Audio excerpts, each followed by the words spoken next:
Hello everyone, this is रश्मि। स्वागत है आपके अपने चैनल रश्मि @JRF गुरु पर। तो यहाँ पर देखिए एमपीपीएससी का हम वेट कर रहे थे। एमपीपीएससी ने कुछ 8-10 दिन पहले एक नोटिफिकेशन, एक सीक्वेंस जारी किया था जिसमें बताया था कि कौन कौन से एग्जाम इस कमिंग ईयर में वो लेंगे, दैट इज इन 2025 में कौन कौन से वैकेंसी फुल हो सकती है। और उसमें हमने देखा था कि they have announced assistant professor vacancy. तो यस, कल यहाँ पर इन्होंने नोटिफिकेशन रिलीज किया है, एक और नोटिफिकेशन जिसमें assistant professor computer science and assistant professor computer application, ये दोनों वैकेंसी के लिए नोटिफिकेशन रिलीज कर दिया है, विज्ञापन एडवर्टीजमेंट रिलीज कर दिया है। तो यदि मैं यहाँ पर एक ओवरव्यू आपको देना चाहूंगी कि भाई यहाँ पर जो आपकी एलिजिबिलिटी क्या है, कब तक आपको फॉर्म अप्लाई कर सकते हैं, एज लिमिट क्या है और कैसे तैयारी आपको करना है। ठीक है, तो ये कुछ पॉइंट्स हम यहाँ पर डिस्कस करेंगे। सबसे पहले ये जो दोनों पीडीएफ है मैं अपने टेलीग्राम चैनल पर डाल दूंगी, तो यदि आपको इन्फॉर्मेशन चाहिए तो आप रश्मि JRF Guru is the name of my Telegram channel, वहां से आप डाउनलोड कर सकते हैं। ना देखिए, सबसे पहले बात कर लेते हैं बेसिकली जो सीक्वेंस है जिसमें एग्जाम होने वाला है। तो here the exam for assistant professor computer science का एग्जाम 1 जून को शेड्यूल किया हुआ है। और इसमें जो आपका फॉर्म फिलिंग की लास्ट डेट इन्होंने 26 मार्च रखी हुई है। तो ये तो बहुत ज्यादा ड्यूरेशन ही हमें दे रहे हैं, तो हम बिल्कुल कोशिश करेंगे कि हम जैसे ही फॉर्म अवेलेबल होते हैं हम फॉर्म फिलिंग स्टार्ट कर देंगे। ठीक है, तो यहाँ पर जो फॉर्म फिलिंग स्टार्ट होगी इट विल बी फ्रॉम 27 फरवरी से स्टार्ट होगा और 26 मार्च, 1 मंथ का ड्यूरेशन रहेगा। बट हमने कोशिश करना है कि विद इन 10 डेज जैसे ही फॉर्म ओपन होते हैं आप क्या करिए, फॉर्म फिल कर दीजिए। एज कैलकुलेशन 1 जनवरी 2025 के संदर्भ में किया जाएगा। तो यदि आपका बर्थडे 1 जनवरी 2025 है और उस दिन आप 40 इयर्स के हो, so you can fill the form. But यदि आप 41 इयर्स के हो जाते हो, सपोज आपका जब बर्थडे पड़ गया 28 दिसंबर 2024, तो you will be counted as 40+ years, है ना। तो वहां पे फिर आप फॉर्म फिल नहीं कर पाएंगे। आयु की गणना के लिए 10वीं की मार्कशीट को ही देखा जाएगा, हम अपने मन से कोई भी डेट नहीं डाल सकते हैं। आगे चलते हैं तो यहाँ पर देखिए हमारी जो स्पेशल जो पॉइंट्स हैं, ठीक है, वो ये है कि आपकी पात्रता क्या होगी। तो यहाँ पर एक बहुत अच्छा पॉइंट जो सामने आ रहा है कि भाई कला, वाणिज्य, मानविकी, विधि, सामाजिक विज्ञान, भाषाओं, विधाओं के लिए किसी भी भारतीय विश्वविद्यालय से स्नातकोत्तर या फिर पीजी आपने करना है। सेकंड, उसके बाद आप नेट क्वालिफाइड होने चाहिए। यदि आप if you are not from Madhya Pradesh तो आप नेट क्वालिफाइड होने चाहिए।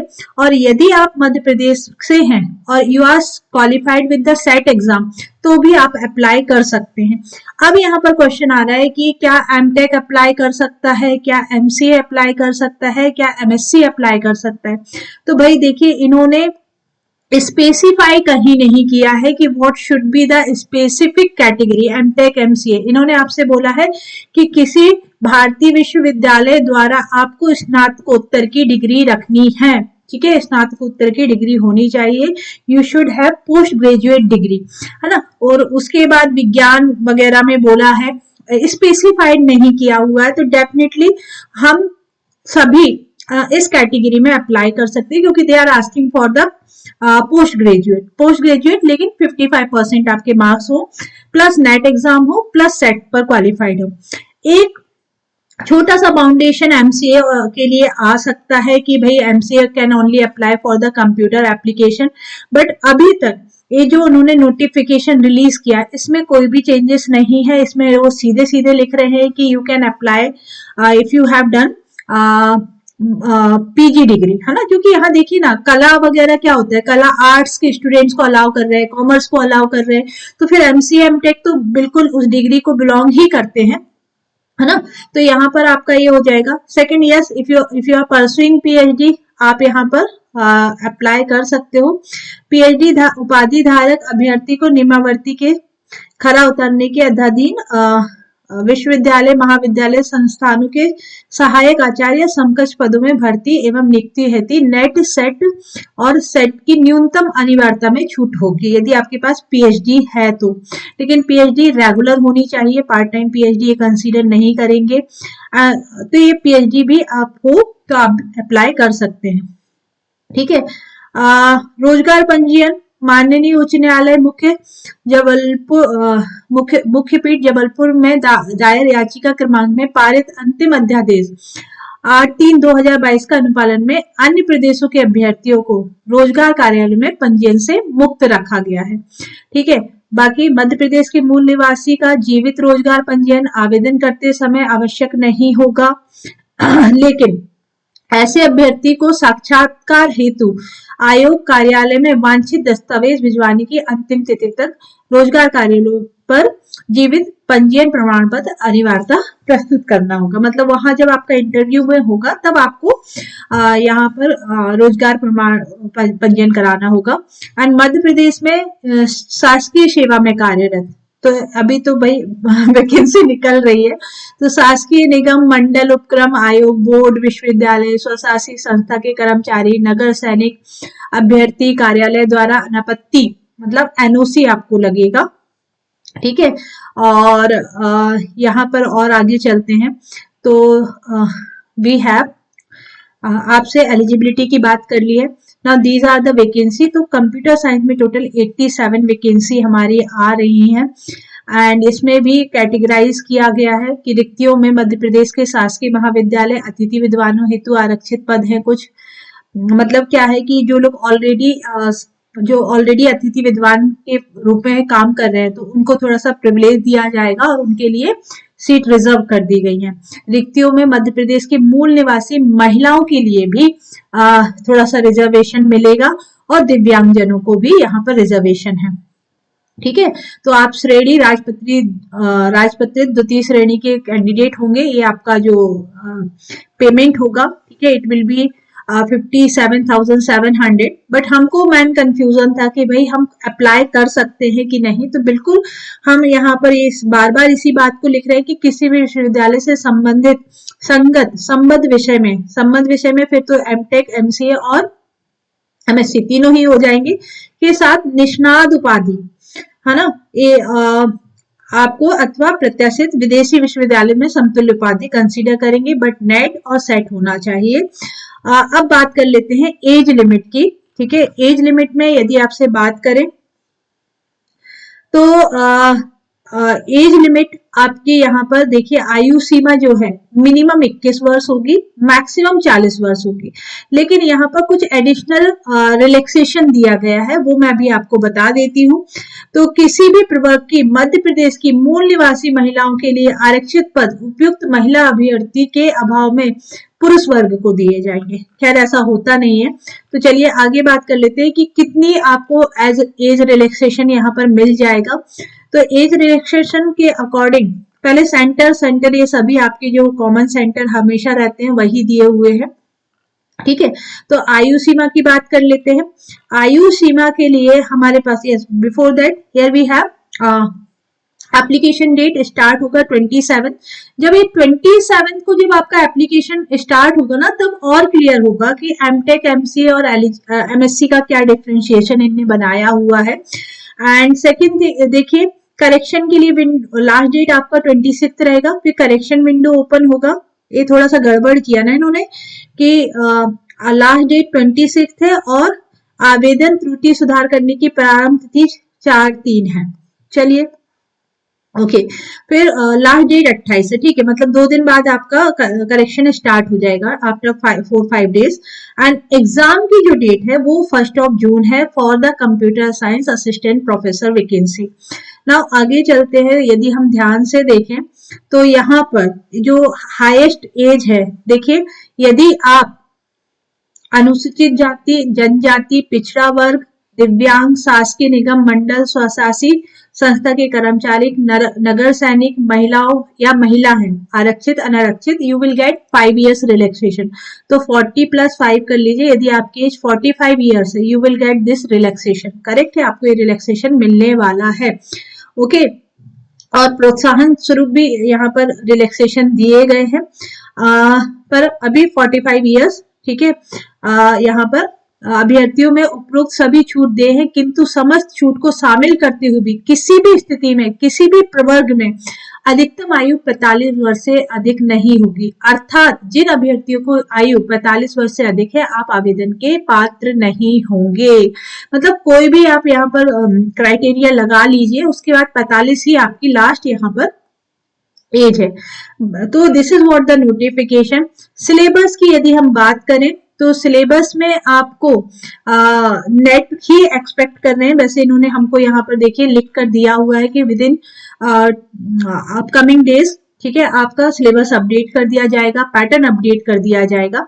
जो फीस है ना, फीस मूल निवासी के लिए, मध्य प्रदेश मूल निवासी, अनुसूचित जाति, जनजाति, पिछड़ा वर्ग, आर्थिक रूप से कमजोर और दिव्यांगजनों के लिए 250 है। बाकी सभी और बाहर के अभ्यर्थियों के लिए 500 रुपए का शुल्क देना होगा। एंड यहाँ पर और डिटेल में थोड़ा सा हम देखें कि सिलेबस के बारे में क्या बोल रहे हैं। तो सिलेबस में हमको ये मेंशन किया गया है कि अपकमिंग डेज में, ठीक है, अपकमिंग डेज में आपको सिलेबस प्रोवाइड करा दिया जाएगा। ये अलग अलग फॉर्मेट है, जिस कैटेगरी में आप अप्लाई करोगे आप उसके अकॉर्डिंग ये फॉर्मेट आपको भरने होंगे, ठीक है। ये देखिए दिया हुआ परीक्षा योजना पाठ्यक्रम यथाशीघ्र आयोग की वेबसाइट पर जारी किया जाएगा। अब मैं आ जाती हूँ कंप्यूटर एप्लीकेशन पर, ठीक है। कंप्यूटर एप्लीकेशन का जो एग्जाम डेट है वो आपकी है 27 जुलाई, मतलब कुछ एडिशनल डे हमको प्रिपरेशन के लिए मिलेंगे। फॉर्म फिलिंग स्टार्ट होगी आपकी 27 फरवरी से 26 मार्च, ड्यूरेशन सेम है, बस एग्जाम डेट अलग है। और इसका बहुत बड़ा फायदा आपको मिलने वाला है। वाई? देखिए, पहली चीज पैटर्न पता चल जाएगा कि पेपर कैसा आ रहा है। सेकेंड थिंग इज दैट कि प्रिपरेशन के लिए टाइम भी मिल जाएगा।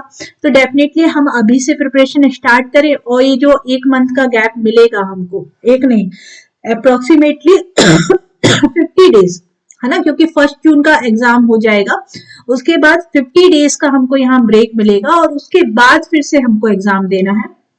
तो that will be beneficial for us. Again criteria उन्होंने फिर से वैसे ही मेंशन किया है, कला, वाणिज्य, मानविकी, विधि, सामाजिक। तो हम यही अज्यूम करके चलेंगे कि हम एमटेक, एमसीए और एमएससी तीनों ही इस कैटेगरी में अप्लाई कर सकते हैं, यदि आपके पास नेट है, यदि आपके पास सेट है। लेकिन वैकेंसी की बात करें तो टोटल 7 वैकेंसी है, और उसमें भी रिजर्वेशन है। एंड देखिए यहाँ पर डिमोरलाइज बिल्कुल नहीं होना है, आपको सिलेक्ट होना है, आपको सिर्फ एक सीट चाहिए है। वैकेंसी यदि एक भी होती है और आप एलिजिबल हो, आप यदि उतना प्रिपरेशन करते हो, तो वो उसके हकदार हो। तो ये नहीं कि कम सीट है तो डिमोरलाइज होके प्रिपरेशन ना करें, अच्छे से दीजिए। यू जस्ट नीड 1 सीट ना, आपको पूरी 7 थोड़ी चाहिए है। तो yes, prepare for that, target that 1 vacancy, okay.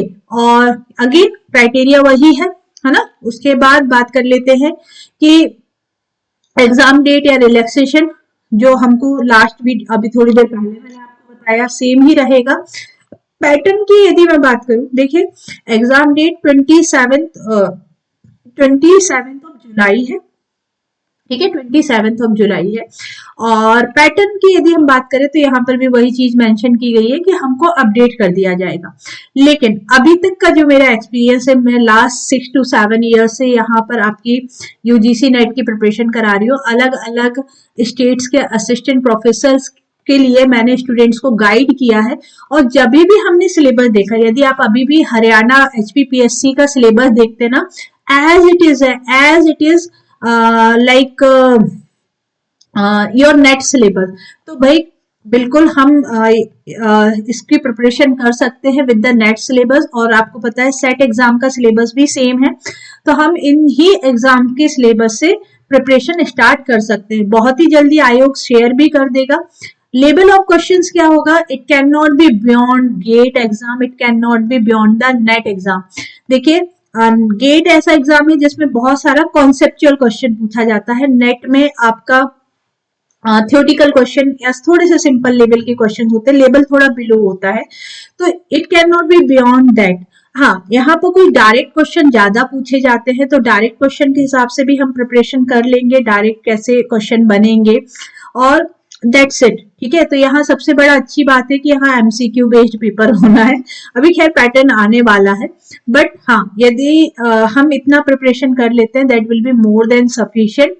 जैसे ही आपका परीक्षा योजना या पाठ्यक्रम आएगा, I will start your batch. यदि आपको बैच में पढ़ना है, आप बैच ज्वाइन कर सकते हो। सेल्फ स्टडी करना है तो भाई सिर्फ इतना मैंने आपको मंत्र दे दिया है, एमसीक्यू सॉल्व कर लेना, गेट और नेट का सिलेबस कर लेना। मतलब यदि सिलेबस आ जाता है then well and good, otherwise इस लेवल के एमसीक्यूज आप सॉल्व कर लेना एंड डायरेक्ट क्वेश्चंस की प्रिपरेशन कर लेना, that's it. That will be more than sufficient for your preparation. So all the very best and update me after filling your form. Okay, and यदि कोई भी query है आप डायरेक्टली मुझे connect कर सकते हैं। I always share my number, तो आज भी कर देती हूँ। It is 8882587646। This is my number, directly connect करिएगा। All the very best.